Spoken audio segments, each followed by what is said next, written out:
आता साडीमध्ये उठून दिसण्यासाठी एक पार्ट इम्पॉर्टंट असतो, तो म्हणजे ब्लाऊज. तर ब्लाऊज चूज करताना तुम्ही नक्कीच छोट्या छोट्या गोष्टींकडे लक्ष देऊ शकता, जसे की मग ब्लाऊजची उंची म्हणा. तर तुम्ही छानपैकी बारीक दिसायचं असेल तर तुम्ही ब्लाऊजची उंची थोडी वाढवायला पाहिजे, कारण की कमी उंची ठेवली तर तुमचा पाठीचा भाग जास्त दिसेल आणि जे लोक हेल्दी असतात त्यांच्या पाठीच्या भागावरती सुद्धा खूप जास्त फॅट जमा झालेलं असतं, तर ते दिसू नये यासाठी तुम्ही थोडीशी उंची जास्त ठेवा तुमच्या ब्लाऊजची, जेणेकरून तिथलं फॅट तुम्ही लपवू शकाल आणि छानपैकी तुमची फिगर पाठीमागून सुद्धा खूप छान दिसेल.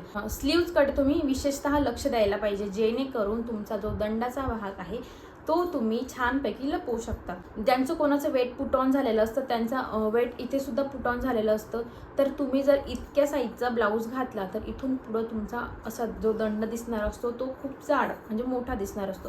तर तुम्ही छान इथं एल्बोपर्यंत घालू शकता किंवा मग फुल स्लीवचे ब्लाऊज सुद्धा घालू शकता. तर तुम्ही स्लीव्समध्ये सुद्धा छानपैकी